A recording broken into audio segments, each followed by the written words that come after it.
When the neon sign of the palimpsest flickered to life each dusk, it painted the wet cobblestones of Lantern Street lavender and jade. Inside the bar was a room of perpetual candle smoke and velvet shadows, narrow enough that the evening's gossip brushed elbows with you on the way to your stool. Behind the counter stood Eloanne, whose eyes, an unsettling winter blue, reflected back more than the dim chandeliers. Most patrons assumed his uncanny knack for predicting an order was no more than bartender's intuition. A few suspects realized that he could see, taste, and weigh the shape of a customer's memories the way a pawnbroker appraises antique silver. The bravest admitted it out loud, in tones half teasing, half afraid. The truth was stranger still. Eloanne wasn't simply reading people. He was listening to their recollections, humming like crystal stemware, each note vibrating in a register he alone could hear. The menu at the palimpsest looked ordinary. 12 specialty cocktails, each assigned a poetic name that hinted at nothing in particular. Yet anyone in the know never bothered to read it. They sat, met Eloanne's gaze, and surrendered to its glacial tenderness. Yeah, he would nod once, reach for an unlabeled decanter or a jar of dried blossoms, and begin. The first night I entered his orbit, I had no intention of flirting with witchcraft. I'm a newspaper columnist, trained to sniff out spectacle, and back then I wanted an angle on Lantern Street's quiet revival.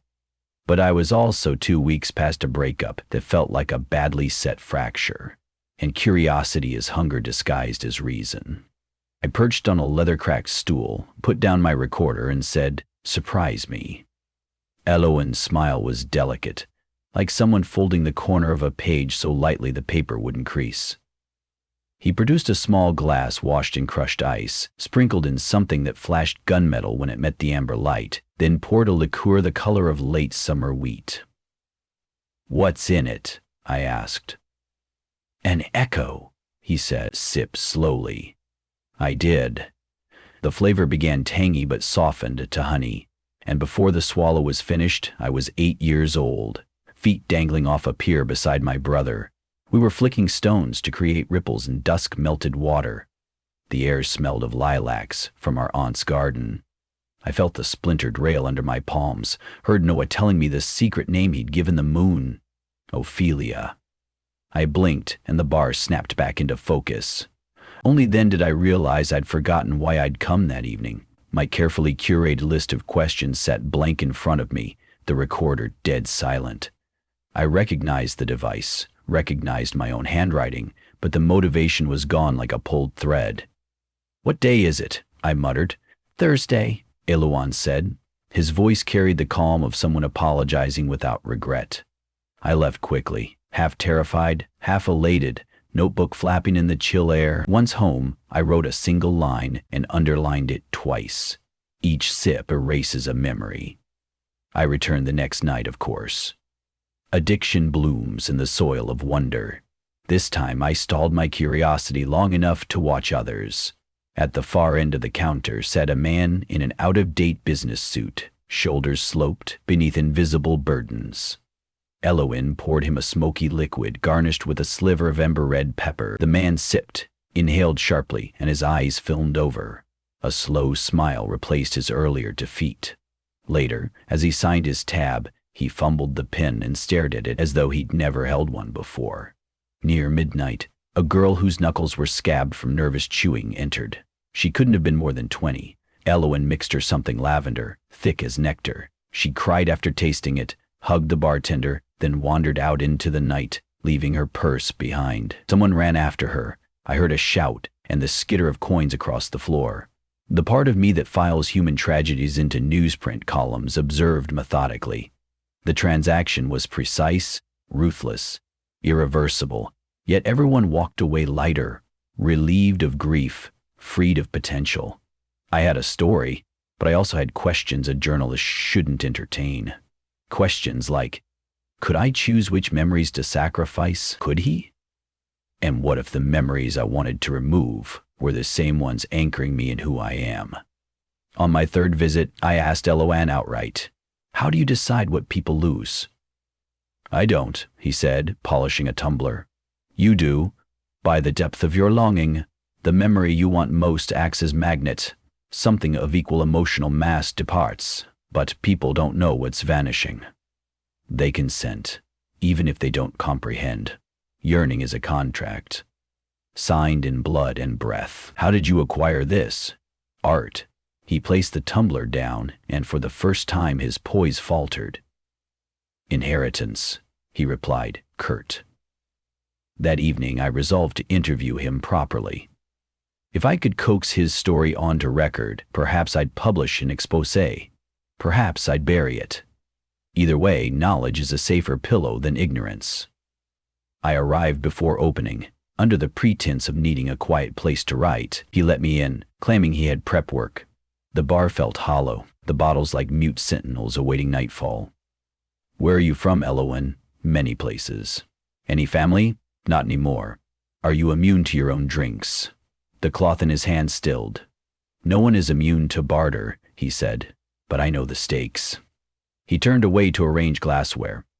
I noticed one shelf whose bottles were sealed with wax, each stamped by a symbol. Crown, sparrow, crescent, hourglass. They hummed faintly as though swarming with bees behind glass. What are those? Reserves, he answered, for patrons who need something stronger. They contain chains of memories distilled from those who gave more than a sip. Seems unethical. Elixir, poison. Only dosage distinguishes them. Besides, ethics bend under the weight of grief.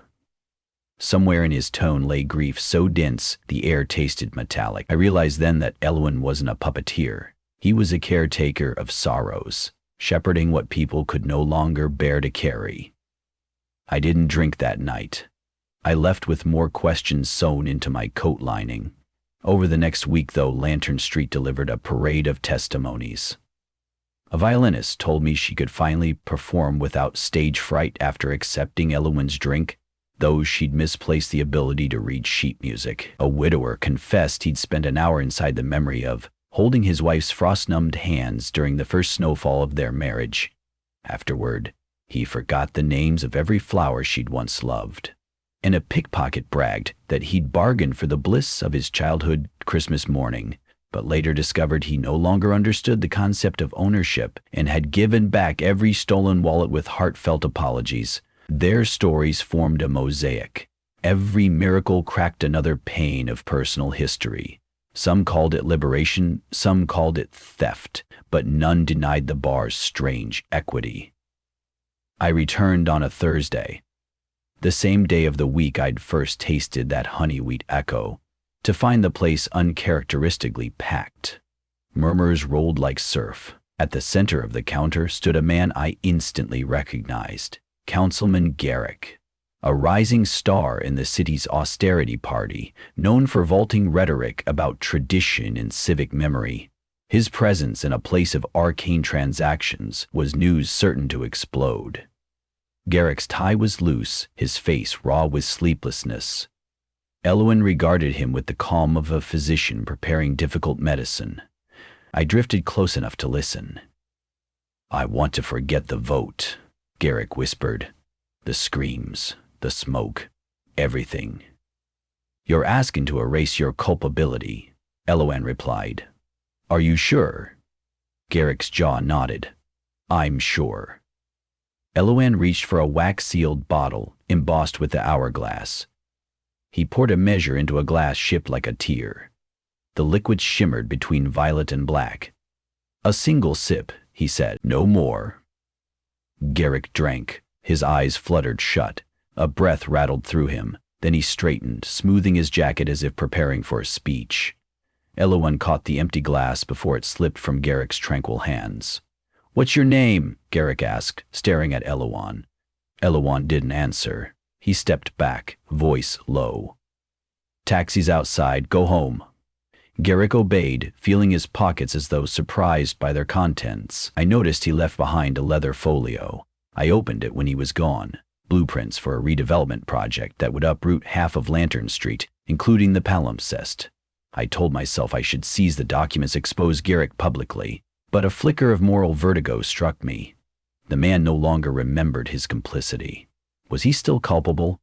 My hand trembled. I slid the folio toward Eloan. Why cater to him? I demanded. One future lost, another regained, Eloan said. He'll wake with a gap that feels like innocence. Sometimes that's the only way a person begins anew. That's not justice. Justice is a ledger. I'm in the mercy business. His words pricked me. Mercy for whom? The evicted families? The bartender who swaps sins for amnesia? Or the journalist unsure which story to tell? The bar cleared near 2 a.m. Eloan wiped down the mahogany, movements slow, as though each stroke were a meditation on erasure. I ordered water, but my voice fractured with something darker than thirst. You never drink from your own stash, I said. He met my gaze. I do, rarely, but my losses would be catastrophic if I misjudge. What do you fear losing? I pressed. The memory that taught me who to save. His reply was so quiet I almost doubted it.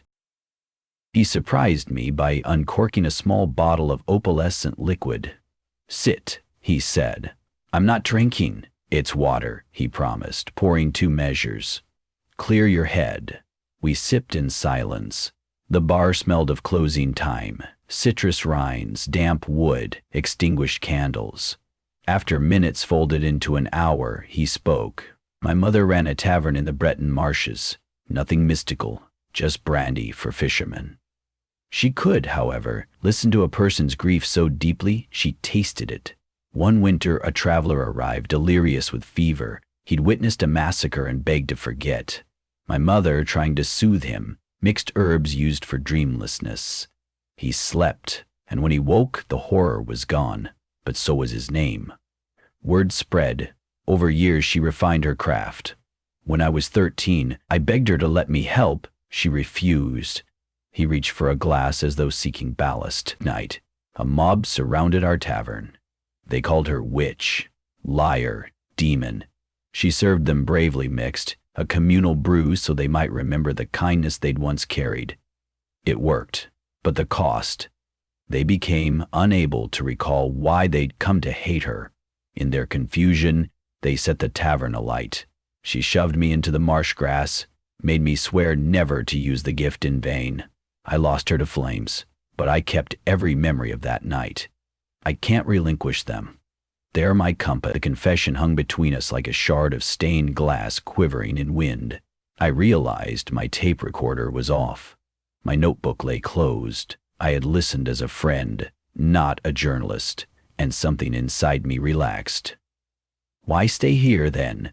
Why keep offering these drinks? Because pain rots when hoarded. Better to let it compost into something fertile, even if forgetfulness is the price. But what of the memories discarded? Where do they go? He gestured to the wax-sealed shelf. They rest, awaiting new soil. I shivered. You're collecting them? Storing them. Memory wants a vessel. If unreclaimed, they disperse, thin as vapor. I keep them safe in case someone someday wishes return. The idea that pasts could be bottled, yet patiently waiting, filled me with sorrow and hope in equal measure. I said good night, promising to drop by soon. Days passed. Storms lashed the city. Lantern Street's lanterns reflected like bruised moons in puddles.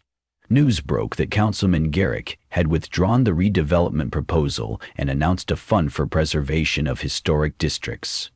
Critics called it political whiplash. Supporters hailed it as moral awakening. I kept my silence, yet something gnawed at me. My brother Noah. Since that first sip, I had re-experienced the pier, the lilacs, the secret moon name. But other memories of Noah felt hazy, as though dusting into static. I couldn't recall the last conversation we'd had before he enlisted. I wasn't sure which birthday gift I'd given him at 17. A mild loss, perhaps. But the fog was spreading. I hurried to the palimpsest on the cusp of twilight. The bar was empty save for Eloan, arranging the waxed bottles as though predicting a chess endgame. My brother, I blurted. I need every memory back. He appraised me, sorrow mixed with inevitability.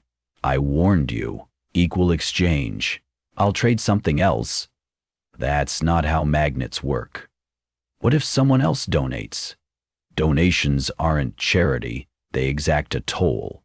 He laid a palm on the counter. But there is another way. You could take the bottle containing what you lost, drink it whole. Memories will flood back, but ones you formed in the interim dissolve. A temporal swap past for present. My mind reeled. Retrieve childhood? Relinquish current season? Would the articles I'd written vanish? The friendships? The fragile healing after heartbreak? I imagined myself waking tomorrow with 1,000 days missing from consciousness, like tearing out middle chapters from a novel. I slumped onto a stool. Is there no balance? Balance is a myth, he said. Life is tilt and compensation. He turned, selecting a bottle sealed with a crown. Golden swirls churned within. This holds your brother, Pierre. Lilacs, moon naming, and all that followed. It is heavy. If you take it, you'll lose everything gained since your first sip, including me. My throat tightened. I remembered the hush of the bar, Elowen's quiet guidance, nights spent listening to strangers salvage. These were new memories, fragile but radiant. Could I part with them? Let me sit a while, I whispered. He nodded and busied himself polishing stemware. The minutes grew supple, thick, like resin. I watched dust motes waltz in candlelight. At last I spoke. Maybe I don't need every memory. Maybe I just need the knowledge that I loved him and he loved me. You never lost that, Elowen said. You lost photographs, not the landscape. Then keep the bottle safe, I said, pushing it back, in case I change my mind. I will. Relief flooded me like spring thaw. It didn't escape me that I had chosen the present. Maybe that was adulthood, understanding that nostalgia's sweetness isn't worth surrendering tomorrow's harvest. As I stood to leave, thunder cracked overhead. Rain needled the windows. Elowen stopped me at the door, holding a small vial of colorless liquid. Take this, he said. I'm not ready to forget anything. It's not for forgetting, it's a safeguard. Should grief cut you open beyond bearing, swallow a drop. It will not erase but soften the edges, like sea glass. No price except temporary clarity. You'll see things precisely for an hour, then normal haze returns. Sometimes perspective is the gentlest gift. I accepted the vial, tucking it into my coat's secret pocket. Before stepping into the night, I asked, And you, Elowen? Who softens your edges? He offered the faint smile of someone turning a page only he could read. Each patron leaves a filament of joy behind. I weave them into lanterns. Lantern Street glowed brighter that evening, or perhaps it was merely my renewed capacity to notice. Rain glazed the pavement in mirrors. In one, I saw a future column not of scandal but of quiet marvels, how memory is both shackle and sail, and how a bartender named Elowen teaches that surrender isn't always loss. I never revealed the palimpsest's full secret. Some truths, like certain liquors, are meant to be sipped by torchlight, not poured into headlines. I did write about preservation funds, about Garrick's abrupt metamorphosis, about the phoenixing of broken neighborhood. The city changed, inch by inch, story by story, memory by memory. Every few weeks I returned for a drink, but only water, and to listen. Sometimes a patron chose to reclaim their past, braving the cost. Sometimes another decided to drift lighter into unknown dawns. Occasionally Elowen himself closed early, placed the hourglass bottle under lock, and walked the moon-washed streets. Perhaps remembering the marsh fire, perhaps forgetting its heat. I keep the vial in my desk drawer, untouched, knowing it's there is comfort enough. As for my memories of Noah, they still carry gaps, but those hollowed places echo with lilac scent and rippling pier water. They remind me that loss can coexist with love, and that the spaces between recollections offer room for present joys to grow.